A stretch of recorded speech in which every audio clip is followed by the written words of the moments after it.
Capítulo 13. Aí eu falei que não merecia isso, que ele precisava pedir desculpa, contou mamãe. Após um dia exaustivo, a última coisa que eu precisava era de mais um capítulo do drama dos meus pais. Mas, naquele momento, minha mãe estava eufórica só por ter exigido um mínimo de respeito do meu pai. Que bom, mãe, comentei. Uma pausa se seguiu. E você falou com ele sobre a casa? Silêncio. Mãe, não quero pressionar, mas... Claro, você tem razão. Precisa saber se ele concorda com a quantia que você ofereceu, eu sei, meu anjo. E agradeço muito por fazer isso por mim. Por nós. De qual nós ela estava falando? Nós duas ou eles dois? Ela não quis me perguntar como eu estava arranjando o dinheiro, não quis saber se eu estava raspando todas as minhas economias. Só queria que o problema fosse resolvido. Ah, vi Dylan nas revistas, lá no supermercado, comentou mamãe, ao direcionar a conversa para um assunto menos perigoso. Isso foi coisa sua, espertinha. Com certeza, agora vão ter que lhe oferecer aquele cargo. Quem sabe, respondi, de forma casual. Parece que estou quase lá. Minha mãe parou para pensar. Se você não for promovida, acha que vale a pena buscar isso em outro lugar, querida? Você passou muitos anos se matando por essa empresa. Sua vida se resume ao trabalho. Como é que você vai conhecer alguém? Como é que vai ter uma chance de se apaixonar? Meu primeiro pensamento foi, se for algo parecido com o que você tem, dispenso, muito obrigada. Mas eu não podia dizer isso para ela. Então não falei nada. O que fiz foi ligar para Tola e tomar uma taça de vinho tinto, enquanto ela me deixava a par do impacto que a ação causara nas redes sociais. Milhares de seguidores novos, mais visitas ao site atualizado. Além disso, Tola tinha arranjado um jeito de as pessoas se inscreverem para testar o aplicativo, para obtermos dados reais para apresentar aos investidores. Ela era muito boa nisso. E estava disposta a assumir mais riscos do que eu. Tinha tudo para crescer e ir muito além. Você refletiu um pouco mais sobre transformarmos a Match Perfeito em uma empresa de verdade? Sobre a levarmos para outro patamar? Perguntou ela. Reflete, sim, respondi. Dei um suspiro. Olhe, sei que você quer um cargo, um plano de aposentadoria, a aprovação de um homem no topo do poder, o tapinha nas costas. Conseguia visualizá-la revirando os olhos, frustrada com minha falta de visão. Não queria me arriscar, era só isso. Eu tinha um plano e não abriria mão dele. Mas você poderia ser o homem no topo do poder. Quero ser gerente de marcas. Ouvi a voz da minha mãe, sua vida se resume ao trabalho. Mas esse era o único aspecto da minha vida que estava organizado, que me fazia sentir que tinha tudo sob controle. Eu era boa no que fazia. Quando não se tratava do trabalho e da Match Perfeito, as coisas não funcionavam desse jeito. O amor não funcionava desse jeito. Você pode ser a grande maga das marcas, pouco me importa, ralhou ela. Pense grande. Tola desligou antes que eu pudesse argumentar mais alguma coisa, e não a culpei. Eu tinha uma ideia muito clara de como seria minha vida, conquistaria o cargo de gerente de marcas e mais dinheiro. Ganharia o respeito dos meus colegas, exigiria criatividade e levantaria a bola das demais mulheres da empresa. As inteligentes, menosprezadas em prol de uma incompetência gritante e descarada. Compraria um apartamentinho fofo, no térreo, com um jardim, e esfregaria na cara de todos que diziam que é preciso ter um cônjuge para comprar um imóvel. E depois? Bem, aí ficava mais difícil de vislumbrar o futuro. Esse era meu objetivo havia tantos anos que eu não tinha muita certeza do que viria depois. Fazer um esforço para encontrar alguém que não precisasse tomar jeito, imagino eu. Alguém que eu pudesse levar para casa, para minha mãe bajular. Alguém em quem pudesse confiar a ponto de mostrar a família ferrada que tenho, sem medo de julgamentos. Recebi uma mensagem de Eric, com uma foto tremida de umas porções de tacos em cima de uma mesa. Estou num encontro. Dei risada e escrevi para ele, você sempre está. A resposta foi imediata. Este é diferente. É de verdade. BJ. Fiquei contente. Quando estava me arrastando até a cama para ver TV e pegar no sono com a cara enfiada em uma tigela de sorvete, o telefone tocou. Imaginei que seria minha mãe de novo, mas não era. Era Dylan. Oi, falei, surpresa. Está tudo bem? Ele tossiu de um jeito esquisito. Oi, Está, sim. Só queria agradecer por hoje. Imagino que tenha visto os resultados, né? Bem pirou. Priya passou a tarde montando ambientes de teste e me mandando mensagens, todas em letras maiúsculas. Fazia um tempão que eles não ficavam felizes assim. E você? Questionei. Eu me aconcheguei debaixo das cobertas. Toda encolhida na cama, Dylan do outro lado da linha, parecia uma volta ao passado. Estou satisfeito, lógico. A coisa está acontecendo. Quando tínhamos 15 anos, Dylan foi selecionado para a Exposição Nacional de Artes e passou semanas trabalhando no projeto final, dedicando o máximo de tempo possível. Na véspera do prazo de entrega para a mostra, a obra foi encontrada destruída na sala de artes. O diretor ficou horrorizado e pediu 1000 desculpas a Dylan. Acharam que um bando de garotos de outra turma tinha aprontado, mas eu sabia a verdade. Dylan não lidava bem com a pressão. Preferiu ficar de fora a correr o risco de fracassar. Provavelmente, era por isso que sua startup continuava estagnada depois de todos esses anos. O quê? Indagou ele. Eu ri. Você pode ter enganado todo mundo com aquele sorriso, mas não me engana, não sussurrei. Acho que essa fala é minha, respondeu, no mesmo tom. Eu não gostava de sentir um frio na barriga quando ele sussurrava. Como foram as coisas com Nick? Mudei o rumo da conversa, antes que aquilo se complicasse, e ouvi um suspiro. Ela convenceu um jornalista a colocá-la na capa de uma dessas revistas chiques, para revelar a relação emocional dela com a comida. Arranjaram uma nutricionista para avaliar o que ela come e dizer o que precisa mudar. Vai substituir as panquecas por waffle proteico de banana. Algo do tipo. Nossa! Que genia, sério. Falou que não está brava comigo, que é culpa dela por não ter me explicado como isso tudo funciona. Ele passou tanto tempo quieto que fiquei na dúvida se ainda estava na linha.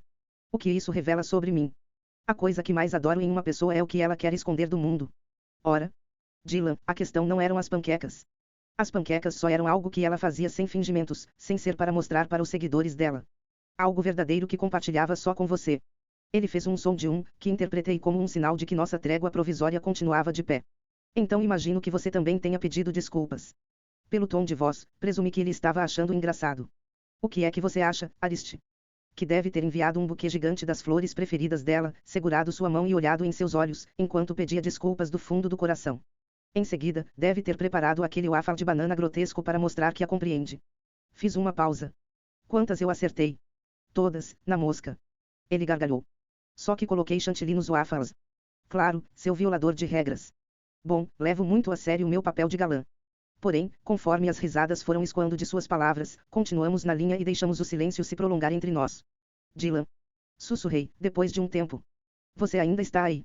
Ele respondeu com a voz baixa. Só estou tentando entender se caí em uma espécie de túnel do tempo, para voltar ao começo dos anos 2000. Tudo isso aqui me parece tão familiar.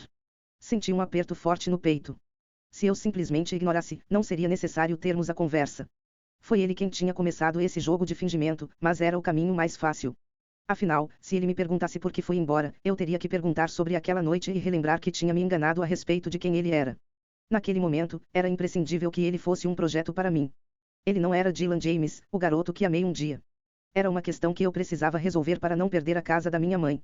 Só assim conseguiria justificar aquilo para mim mesma. Ficamos em silêncio no telefone pelo que pareceu uma eternidade, enquanto eu erguia de volta ao muro, ao encaixar cada tijolo em seu devido lugar, a duras penas, e reprimir essas memórias. A gente se fala amanhã, Ezar. James. Boa noite, Sr. Ariste. Asterisco, asterisco, asterisco. Acordei com o telefone tocando às 5 da manhã. Alô? Resmunguei. Meu coração disparou, já imaginando o pior. Como anda minha guruzinha do amor predileta? Perguntou Nick, cantarolando. Afastei um pouco o telefone do ouvido. Não acordei você, né? Ah, não, já estava de pé fazendo minha saudação ao sol e tomando suco verde. Retruquei, conforme colocava meu hobby antiguinho, com estampa de crocodilo, e arrastava os pés até a cozinha, para ligar a chaleira. O que houve? Bom, Dylan. Lógico, é o Dylan. Achei que deu tudo certo com a live no Insta, não concorda? E parece que as fotos do casal tiveram um ótimo engajamento. Seus fãs o adoram. Usei um tom de incentivo, porque era evidente que a Paige não era uma princesa fácil de agradar. Quanto a isso, acho que está tudo bem. E ele concordou em sorrir para a câmera quando eu estiver fazendo meu trabalho. Vai acenar que nem um nerd.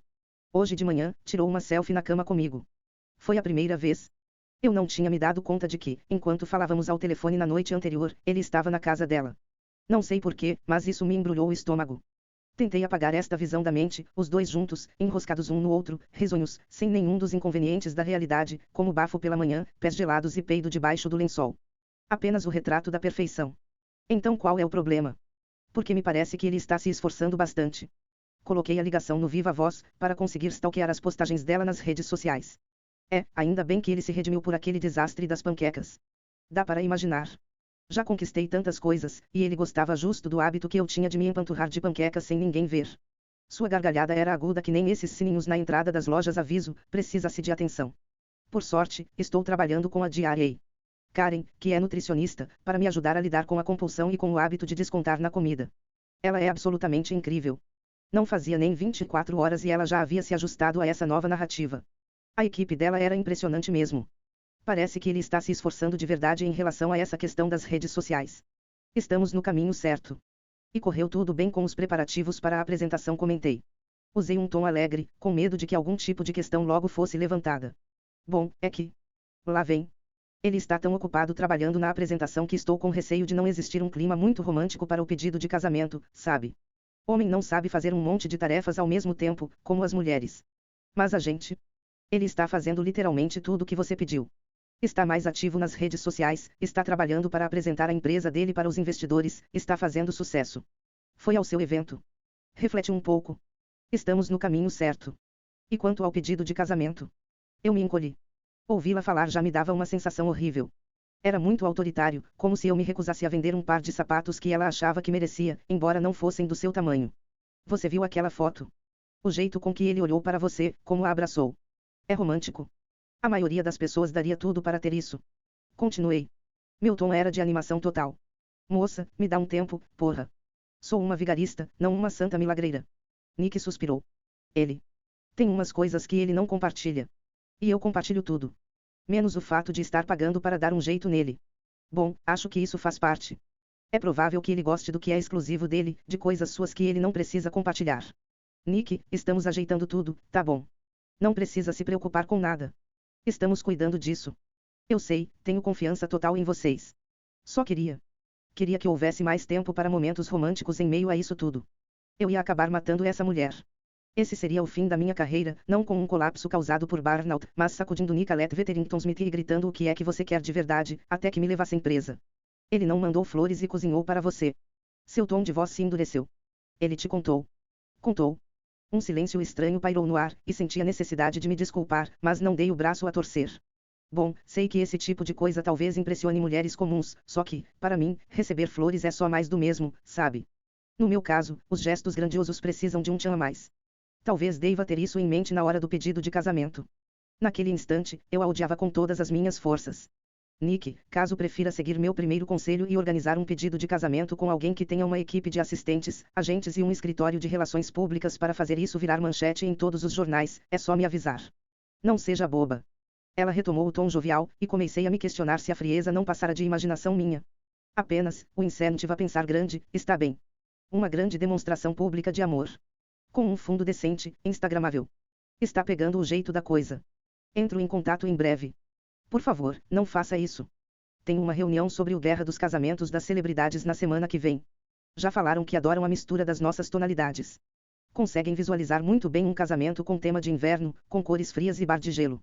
Uma grande escultura de urso polar, dá para imaginar. Para Dylan, que se alimentava de sol como se fosse sua bateria. Cuja pele fica bronzeada ao primeiro toque de raio solar.